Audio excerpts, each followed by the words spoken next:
ಏನು ಮಾಡ್ತೀವಿ ಅಂತ ಕೇಳಿದ್ದಕ್ಕೆ ನಾನು ಇಂಡಿಪೆಂಡೆಂಟ್ ಬಂದಿದ್ದು. ಆಗ ನಮ್ಮ JDS ಪಕ್ಷ ಇಷ್ಟೊಂದು ಹೇಳ್ತಾರಲ್ಲ ಅಂತೇಳಿ ನಾನು ನಮ್ಮೂರಲ್ಲಿ ಡೈರಿಯಲ್ಲಿ ಕೋಪ ಆಗಿರೋದು ಅದು ಕಾನೂನುಬದ್ಧವಾಗಿ ಅದರದ್ದು ಹಿಂದಿನ ತೊಡಕು ಕೊಟ್ಟು ನನ್ನ ಮೇಲೆ 8 ಕೇಸ್ ಹಾಕಿ ನನ್ನ ಮೇಲೆ ನಿರ್ಧಾರ ರೀತಿಯಾಗಿ ಮಾಡಿದ್ರು. ಆದರೆ ಆ ದೇವರು ಎಲ್ಲೋ ಅಂತ ಕಂಡುಬಿಟ್ಟು ಡಬಲ್ ಬೆಂಚ್ ಹೈಕೋರ್ಟಲ್ಲಿ ನನಗೆ ಆದೇಶ ಮಾಡಿದ್ರು, ನೀನು ಎಲೆಕ್ಷನ್ ನಿಂತ್ಕೋಬೋದು, ಕಾಂಟೆಸ್ಟ್ ಮಾಡ್ಬೋದು. ಆಗ ನಾನು JDSದಿಂದ ಅಭ್ಯರ್ಥಿ ಆಗ್ತೀನಿ ಅಂತ ನನ್ನ ಕೊನೆಗಳಿಗೆ ಲಾಸ್ಟ್ ಮೀಟಿಂಗ್ ಕರೆದಾಗ ನನಗೆ ಯಾವುದೇ ರೀತಿಯಾದ ಅರ್ಹತೆ ಇರಲಿಲ್ಲ, ನನ್ನ ಹತ್ರ ಯಾವುದೇ ಇರ್ತಿರಲಿಲ್ಲ. ಆದರೆ ಜಿಲ್ಲಾಧ್ಯಕ್ಷರು ಮತ್ತು ನಮ್ಮ JDS ಮುಖಂಡರುಗಳು ನೀನೇ ಉತ್ತಮ ಅಭ್ಯರ್ಥಿ ಅಂತೇಳಿ ನನಗೆ ಘೋಷಣೆ ಮಾಡಿದ್ದಾರೆ. ನಮ್ಮ JDS ಲೀಡರ್ಗಳು ಎಲ್ಲ ಏನು ವೈಷಮ್ಯ ಇದ್ರು ಮತ್ತು ಇದು JDS ಪಕ್ಷ ದೊಡ್ಡಬಳ್ಳಾಪುರದಾಗ ಆಗಿದೆ ಅಂತ ಹೇಳಿ ನಮ್ಮ ಕೆಲಸಕ್ಕೆಲ್ಲರೂ ಶ್ರಮಿಸಬೇಕು ಅಂತ ನಾನು ಕೇಳ್ಕೊಳ್ತಾ ನಾನು 2 ಮಾತು. ಲೋಕಸಭಾ ಚುನಾವಣೆಯಲ್ಲಿ ಮೈತ್ರಿ ಮಾಡ್ಕೊಳ್ಳಿ ಅಂತ ನಮ್ಮ ಹೈಕಮಾಂಡ್ ಆದೇಶ ಇತ್ತು. ಅದಾದಮೇಲೆ ಯಾವುದನ್ನ ಚುನಾವಣೆಯಲ್ಲಿ ಮೈತ್ರಿ ಮಾಡ್ಕೊಳ್ಳಿ, ಸ್ಥಳೀಯ ಸಂಸ್ಥೆ ಚುನಾವಣೆ ಏನನ್ನ ಆದೇಶ ನಿಮ್ಮ ಹತ್ರ ಇದೆಯಾ? ನಮ್ಮ ಪಕ್ಷದಿಂದ ವತಿಯಿಂದ ಏನೋ ನಾವು ಹೊರಡಿಸೋ ಆದೇಶ ಇದೆಯಾ? ಅಥವಾ ನರೇಂದ್ರ ಮೋದಿ ಅವರು ದೇವೇಗೌಡರು ಮಾಡಿರೋ ಆದೇಶ ಇದೆಯಾ ನಿಮ್ಮ ಹತ್ರ? ಸ್ಥಳೀಯ ಮಟ್ಟದಲ್ಲಿ ನಾವೇನೇನು ಕಾರ್ಯಕರ್ತರು ಕಷ್ಟ ಅನುಭವಿಸ್ತಾರೆ ಯಾವ್ಯಾವ ಪಾರ್ಟಿಯಿಂದ ಅಂತೇಳಿ ಒಂದೊಂದು ಕಡೆ ಒಂದೊಂದು ಥರ ಆಗಿರ್ತವೆ. ಇವೆಲ್ಲನೂ ಒಂದೇ ಸಲ ಎಲ್ಲ ನೀವು ಮಿಕ್ಸ್ ಮಾಡಿಬಿಟ್ಟು ಎಲ್ಲ ಎನ್ ಡಿ ಅಂದರೆ ಮತ್ತಂದರೆ JDS ಪಕ್ಷಕ್ಕೆ 2018 BJP ಪರಿಸ್ಥಿತಿ ಏನಿತ್ತು ನಮ್ಮ ತಾಲೂಕಲ್ಲಿ? 3ನೇ ಪ್ಲೇಸಲ್ಲಿತ್ತು. ಈ ಸಲ ಏನೋ ಡಿಸ್ಕೋಡೆನ್ಸ್ ಆಡ್ತಾವ್ರೆ. ಮತ್ತೊಂದು ಮುಂದಿನ ಚುನಾವಣೆಗಳು. ಈ ಬಾರಿ ನಾವು ಪ್ರಾಮಾಣಿಕವಾಗಿ ಸಂಸದರನ್ನು ಕೇಳ್ತೀವಿ, ಶಾಸಕರನ್ನು ಕೇಳ್ತೀವಿ, ಜಿಲ್ಲಾಧ್ಯಕ್ಷರು ಹೋಗ್ತಾರೆ, ಎಲ್ಲ ಮುಖಂಡರುಗಳು ಹೋಗ್ತೀವಿ. ಒಂದ್ಸಲಿ ನಾವು ಆ್ಯಸ್ ಎ ಗೆಸ್ಟರ್ ನಾವು ಕೇಳ್ತೀವಿ ಸಪೋರ್ಟ್ನ. ಅವ್ರ ಅಭ್ಯರ್ಥಿ ಇದ್ರು, ವರ್ಷದಲ್ಲಿ ಅವ್ರ ಅಭ್ಯರ್ಥಿ ಇರಲಿಲ್ವಲ್ಲ, ವರ್ಷದಲ್ಲಿ ಅವ್ರ ಅಭ್ಯರ್ಥಿ ಆಗಿದ್ದು ಕಾಂಗ್ರೆಸ್ ಪಾರ್ಟಿಯಿಂದ ಬೆಂಬಲಿತ ಅಭ್ಯರ್ಥಿ ಆಗಿರೋದು. ಈ ಸಲ BJPಯಿಂದ ಆಗಿದ್ದಾರೆ. ಮುಂದಿನ ಇನ್ಯಾವ ಚುನಾವಣೆಗಳಲ್ಲೂ ನೀವು BJP ಜೊತೆ ಹೋಗಲ್ಲ, ಮೈತ್ರಿ ಮಾಡ್ಕೊಳ್ಳಲ್ಲ? ಕನ್ನಡ ಅರ್ಥ ಆಗಿದೆ ಅಂತ ನಮ್ಮ ಭಾವನೆ.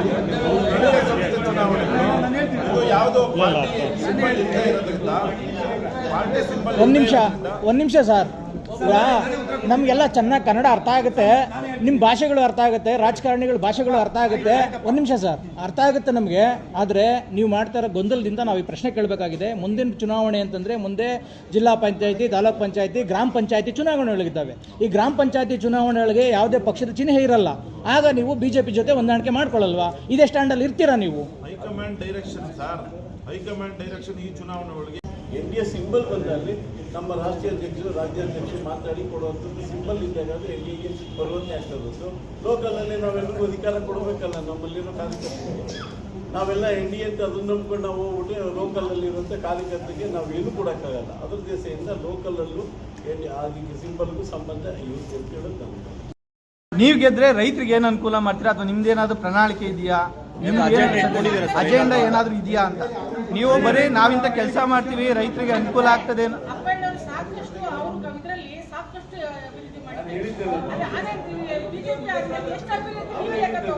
ಅಲ್ಲ ನಿಮ್ದೇ ಅಜೆಂಡಾ ಇದೆಯಾ? ಅಥವಾ ನೀವು ಪತ್ರಿಕಾಗೋಷ್ಠಿಯಲ್ಲಿ ಮುಖ್ಯವಾಗಿ ಹೇಳಿದ್ದೇನೆಂದ್ರೆ BC ಅನ್ನೋದು ಕಾನೂನಾತ್ಮಕ ತೊಡಕಿದೆ, ಅವ್ರಿಗೆ ವೋಟ್ ಹಾಕಿರೋ ಒಂದು ವೋಟ್ ವ್ಯರ್ಥ ಆಗ್ತದೆ ಅಂತ ಹೇಳಿದ್ರಿ.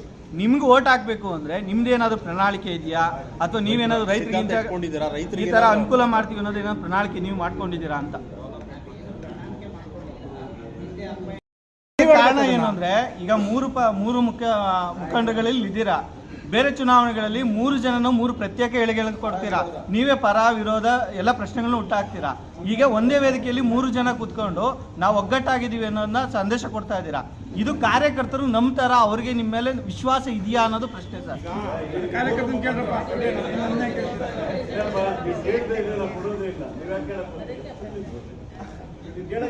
ಅಲ್ಲ, ಈಗ ಹಿಂದೆ ಎಲ್ಲ ನೀವು ಪತ್ರಿಕಾಗೋಷ್ಠಿಗಳು ಮಾಡಿದ್ದೀರಾ, ಒಬ್ಬ ಮುಖಂಡರು ಭಾಗವಹಿಸಿದ್ರೆ ಇನ್ನೊಬ್ಬ ಮುಖಂಡರು ಭಾಗವಹಿಸ್ತಾ ಇರಲಿಲ್ಲ. ಈಗ ಬಂದು ಎಲ್ಲ ಒಟ್ಟು ಕೂತಿದ್ದೀರಾ. ಇನ್ನೊಂದು ಮೀಟಿಂಗ್ ಕರೆದ್ರೆ ಅದ್ರಾಗೆ ಒಬ್ರು ಇರ್ತಾರೆ, ಒಬ್ರು ಇರಲ್ಲ. ಯಾಕೆ ಗೊಂದಲ ನಿಮ್ಮಲ್ಲೇ? ಮೊನ್ನೆ ಪಾರ್ಟಿ ಮೀಟಿಂಗ್ ಕರೆದಿದ್ರು, ಎಲ್ಲ ಮುಖಂಡರು ಭಾಗಿಯಾಗಿದ್ರು. ಇವತ್ತು ಅಭ್ಯರ್ಥಿ ಫೈನಲೈಸ್ ಆದ್ಮೇಲೆ ಅದಕ್ಕೆ ಒಂದು ಸಂದೇಶ ತಾಲೂಕಿಗೆ ಅಲ್ಲ, ಮುಂದಿನ ಮೀಟಿಂಗು ಇದೆ, ಒಗ್ಗಟ್ಟು ಇರ್ತದ ನಿಮ್ಮಲ್ಲಿ? ಲೋಕಸಭಾ ಚುನಾವಣೆಯಲ್ಲಿ ನಮ್ಮ ಕಾರ್ಯಕರ್ತರಿಗೆ ನಾವು ಶಕ್ತಿ ಕೊಡಬೇಕಾದ್ರೆ ನಾವು ಮಾಡಿರೋದೇನೆಂದರೆ, ನಮಗೆ ಹಿರಿಯ ನಾಯಕರು ಹೇಳಿರೋದೇನೆಂದರೆ, ನೀವು ಗೆಲ್ಲಿ ಫಸ್ಟು ಲೋಕಲ್ ಎಲೆಕ್ಷನ್ ಎಲ್ಲ ನೀವು ಗೆಲ್ಲಿ.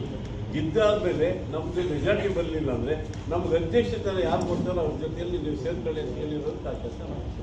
ಈಗ ಈ ದೊಡ್ಡಬಳ್ಳಾಪುರದಲ್ಲಿ JDS ಇಲ್ಲ ಅಂತ BJಪಿಯವರೇ ನಮಗೆ ಪ್ರತಿಷ್ಠೆ ಕೊಡಲಿ. JDS ಇಲ್ಲ ಅಂದಮೇಲೆ ನಾವು JDS ಯಾಕೆ ಸೃಷ್ಟಿ ಮಾಡಬಾರ್ದು? ಅವ್ರ ಕಾರ್ಯಕರ್ತರಿಗೆ ನಾವು ಯಾಕೆ ಕೆಲಸ ಕೊಡಬಾರ್ದು, ಅವ್ರಿಗೆ ನಮ್ಮ ಕಾರ್ಯಕರ್ತರಿಗೆ ಒಂದು ಅಧಿಕಾರ ಯಾಕೆ ಕೊಡಬಾರ್ದು ಅನ್ನೋದು ನಾವು ಯೋಚನೆ ಮಾಡಿ ಇದನ್ನು ನಿಂತಾಗ ಇದು ಅತ್ಯಧಿಕವಾಗಿ ಇಲ್ಲಿ ಓಟ್ ಇರೋದು ಕಾಂಗ್ರೆಸ್ಸು ಮತ್ತು JDS ಹೊರತು BJP ಇಲ್ಲ ಇದೆ. ಯಾಕೆಂದರೆ ಹೆಚ್ಚಿಗೆ ಯಾವುದು ಇರ್ತದೋ ಅಂತ ಹೆಚ್ಚಿಗೆ ಯಾವ ಸಂಖ್ಯೆ ಜಾಸ್ತಿ ಇರ್ತದೋ ಅವ್ರಿಗೆ ಒಂದು ಪ್ರಾತಿನಿಧ್ಯ ಕೊಡಬೇಕು. ಅದರಿಂದ ದೊಡ್ಡಾಪುರ ಅಷ್ಟೇ, ದೇವನಹಳ್ಳಿ ಅಷ್ಟೇ, ಈ ಕಡೆ ನೆಲಮಂಗಲ ಅಷ್ಟೇ ಎಲ್ಲ JDS ಜಾಸ್ತಿ ಇರೋದ್ರಿಂದ ಇವತ್ತು JDS ಅಭ್ಯರ್ಥಿ ಮಾಡಿ ನಾವು ನಿಲ್ಲಿಸಿದ್ವಿ.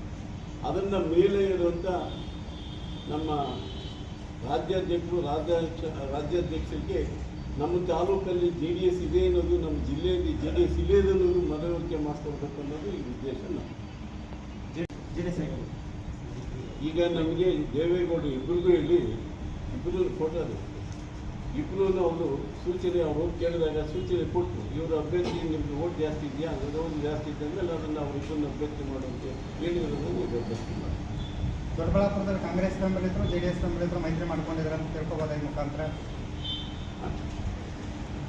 ಕಾಂಗ್ರೆಸ್ ಬೆಂಬಲಿತರು ನಿಮ್ಗೆ ಸಪೋರ್ಟ್ ಮಾಡ್ತಾರೆ ಅಂತ? ನಾವು ಮೈತ್ರಿ ಮಾಡ್ಕೊಂಡಿಲ್ಲ, ಅವ್ರು ಇಂಟ್ರೆಸ್ಟ್ ಕೊಡ್ತಾರೆ, ಅವ್ರಿಗೆ ಪ್ರತಿಫಲ ಸಿಂಬಲ್ ಇಲ್ಲ. ಅವ್ರ ಅಭ್ಯರ್ಥಿ ಹಾಕಿದ್ರು. ನಾವು ಬರಲಿಲ್ಲ ಅಂದರೆ ಅವ್ರು ವಾಲಂಟಿಯರ್ ಅವ್ರು ಯಾರು ಬೇಕಾದ್ರೂ ಹಾಕ್ಬೋದು.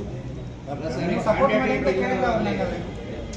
ಬೆಂಬಲ ನಾವು ಸಾಮೂಹಿಕವಾಗಿ ಕಾಂಗ್ರೆಸ್ ಮತ್ತು BJP ಎರಡೂ ಕೊಡ್ತೀವಿ. ಇದರಲ್ಲಿ ಯಾವುದು ಪಕ್ಷದ ಅಧಿಕೃತ ಚಿಹ್ನೆ ಇರೋಲ್ಲ, ಇದು ವ್ಯಕ್ತಿಯೇ. ಈಗ ಆನಂದಣ್ಣವರು ಸಾಕಷ್ಟು ಸಲ ಹೇಳಿದ್ದಾರೆ, ಇದು ಒಂದು ರೈತಾಪಿ ವರ್ಗದ ಒಂದು ಚುನಾವಣೆ, ಇದಕ್ಕೆ ಯಾವುದೇ ರೀತಿಯ 25/5/2025 ನಡೆಯುವಂಥ ಬೆಂಗಳೂರು ಹಾಲು ಒಕ್ಕೂಟದ ಚುನಾವಣೆಯಲ್ಲಿ ಇವತ್ತು ನಮ್ಮ JDS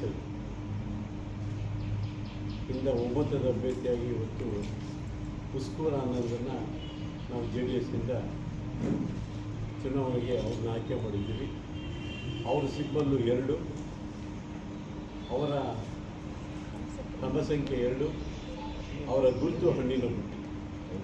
ಇದಕ್ಕೆ ನಮ್ಮ ದೊಡ್ಡಬಳ್ಳಾಪುರದಲ್ಲಿರೋ ಮತಬಂಧುಗಳು ಮತ ಕೊಡಬೇಕು ಅಂತ ನಾನು ಮನವಿ ಮಾಡಿಕೊಂಡು ಇವತ್ತಿನ ಈ ಚುನಾವಣೆಯ ಪತ್ರಿಕಾ ಮಾಧ್ಯಮದ ಮಿತ್ರರಿಗೆ ನನ್ನ ನಮಸ್ಕಾರದ ಜೊತೆಯಲ್ಲಿ ಇವತ್ತು ನಮ್ಮ ಕೆಲವರು JDS ದೊಡ್ಡಬಳ್ಳಾಪುರದಲ್ಲಿ ಇಲ್ಲ, ಇವತ್ತು ಹಾಲು ಉತ್ಪಾದಕರ ಸಹಕಾರ ಸಂಘದ ಅಭ್ಯರ್ಥಿ ಆಗೋದಕ್ಕೆ ಯಾರು ನಾಲಾಯಕ ಅಂತೇಳಿ ಕೆಲವರು ನನಗೆ ಮಾತಾಡಿದ್ರು, ಫೋನಲ್ಲಿ ಮಾತಾಡಿ. ನಾನು ಅದಕ್ಕಾಗಿ ನಾನು ಮತಬಂಧುಗಳಲ್ಲಿ ಹಾಲು ಉತ್ಪಾದಕರ ಸಹಕಾರ ಸಂಘದ ಏನು ಇವತ್ತು ಹಳ್ಳಿ ಮಟ್ಟದಲ್ಲಿ ಹಾಲು ಉತ್ಪಾದಕರ ಸಹಕಾರ ಸಂಘದ ಒಂದು ಮನವಿ ಮಾಡ್ತೀನಿ. ಹಿಂದೆ ಅಪ್ಪಣ್ಣವರು ಇವತ್ತು ಶಾಂತಿ ಸಿಗಬೇಕಾದ್ರೆ ನಾವು ಇವತ್ತು JDS ಅಭ್ಯರ್ಥಿನ ಗೆಲ್ಲಿಸ್ತೀವಿ. ಯಾಕೆ ಅಂದರೆ ಇವತ್ತು ಇಂದಿನಿಂದ ಅಪ್ಪಣ್ಣವರು ಹಾಲು ಉತ್ಪಾದಕರ ಸಹಕಾರ ಸಂಘದಲ್ಲಿ ಹೆಮ್ಮರವಾಗಿ ಬೆಳೆದು ನಿಂತವರು, ಅಷ್ಟೇ ಜನಕ್ಕೆ ಕೆಲಸ ಕೊಟ್ಟಿರೋ ಜೊತೆಯಲ್ಲಿ ಇವತ್ತು ದೊಡ್ಡದಾಗಿ ಇವತ್ತು ಹಾಲು ಒಕ್ಕೂಟದ ಒಂದು ಬಿಲ್ಡಿಂಗ್ ಆಗಬೇಕಾದ್ರೆ ದೊಡ್ಡದಾಗಿ ಬಿಲ್ಡಿಂಗ್ ಆಗಿರೋದು ಅವ್ರು ಮಾಡಿರುವಂಥದ್ದು. ತದನಂತರ ಆಗಿರುವಂಥದ್ದು ಏನು ಮಾಡಿರುವಂಥದ್ದು ನಾನು ನೋಡೋಕ್ಕಾಗಲಿಲ್ಲ, ಇಲ್ಲಿ ಹುಡುಕ್ಬೇಕು ಕಣ್ಣಲ್ಲಿ ಇವತ್ತು ಅದೇನು ಹೇಳ್ತಾರಲ್ಲ, ಏನು ಹಾಕೊಂಡು ಹುಡುಕ್ಬೇಕಾದ್ರೂ ಸಿಗ್ತಾ ಇಲ್ಲ. ಅಪ್ಪಣ್ಣವ್ರು ಏನು ಮಾಡಿದ್ರು ಅವರ ಒಂದು ಪ್ರತಿಭೆಗಳು ಇವಾಗ ಕಾಣ್ತಾವೆ. ಅದಕ್ಕೆ ಇನ್ನೊಂದು ವಿಷಯ ಏನಂದರೆ ಇವತ್ತು ನಾವು JDS ಇಂದ ಇಲ್ಲ, JDS ದೊಡ್ಡಬಳ್ಳಾಪುರದಲ್ಲಿ ಇಲ್ಲ ಅಂದಿದ್ದವರು ಇವತ್ತು ಅಭ್ಯರ್ಥಿಯಾಗಿದ್ದಾರೆ ಅಂದರೆ ಅದು ನಮಗೆ ಸಂತೋಷ, ಎಲ್ಲ ಸಂತೋಷ ಕೊಡಬೇಕು. ಯಾಕೆಂದರೆ ನಮ್ಮವರೇ ನಮಗಿಲ್ಲ ಅಂದಮೇಲೆ ಇವತ್ತು ಅಭ್ಯರ್ಥಿ ಹೆಂಗಾದ್ರು. ಆದರೆ ನಾನು ಇವತ್ತು ಕಾಂಗ್ರೆಸ್ಸು BJP JDS ಅಲ್ಲಿರುವಂಥ ಮತಬಂಧುಗಳು ಕೇಳೋದಿಷ್ಟೇ, ನಾಳೆ ಹಾಲು ಉತ್ಪಾದಕರ ಸಹಕಾರ ಸಂಘದ ಅಧ್ಯಕ್ಷರು ಇವತ್ತು ಬೆಂಗಳೂರು ಹಾಲು ಒಕ್ಕೂಟಕ್ಕೆ ಮತ ಕೊಡಬೇಕು 25 ತಾರೀಕು. ನಿಮಗೆ ನಾನು ಮನವಿ ಮಾಡ್ತೀನಿ, ಇವತ್ತು ಹಾಲು ಉತ್ಪಾದಕರ ಇಂದಿನ ಹಾಲು ಉತ್ಪಾದಕರ ಎಲ್ಲ ಅಭ್ಯರ್ಥಿಗಳು ಹಿಂದೆ ಏನೋ ಒಂದು ಕೋರ್ಟಿನಲ್ಲಿದ್ದು ಅವ್ರಿಗೆ ಡಿಸ್ಕ್ವಾಲಿಫಿಕೇಷನ್ ಆಗುತ್ತೆ, ಹಿಂದೆ ಇರೋರಿಗೆಲ್ಲ ಡಿಸ್ಕ್ವಾಲಿಫಿಕೇಷನ್ ಆಗುತ್ತೆ.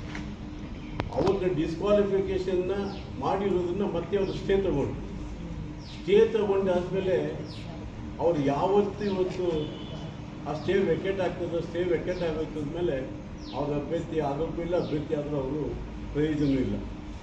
ಅದಕ್ಕೆ ನಾನು ಇವತ್ತು ನಮ್ಮ ದೊಡ್ಡಬಳ್ಳಾಪುರದಲ್ಲಿರುವಂಥ ಎಲ್ಲ JDS ಮತ್ತು ಕಾಂಗ್ರೆಸ್ BJP ಅವರು ಮತ ಕೊಡೋರಿಗೆ ಸುಮ್ಮನೆ ನಿಮ್ಮ ಮತನ ವೇಸ್ಟ್ ಮಾಡೋಕ್ಕೆ ಹೋಗಬೇಡಿ. ಇವತ್ತು ಅವರ ಹೈಕೋರ್ಟ್ ಅವ್ರ ಮೇಲೆ ಇರುವಂಥ ಆ ಆರೋಪದ ಚಿಹ್ನೆ ಇದೆ ಅಂತ ನಮ್ಮ ಕಡೆ.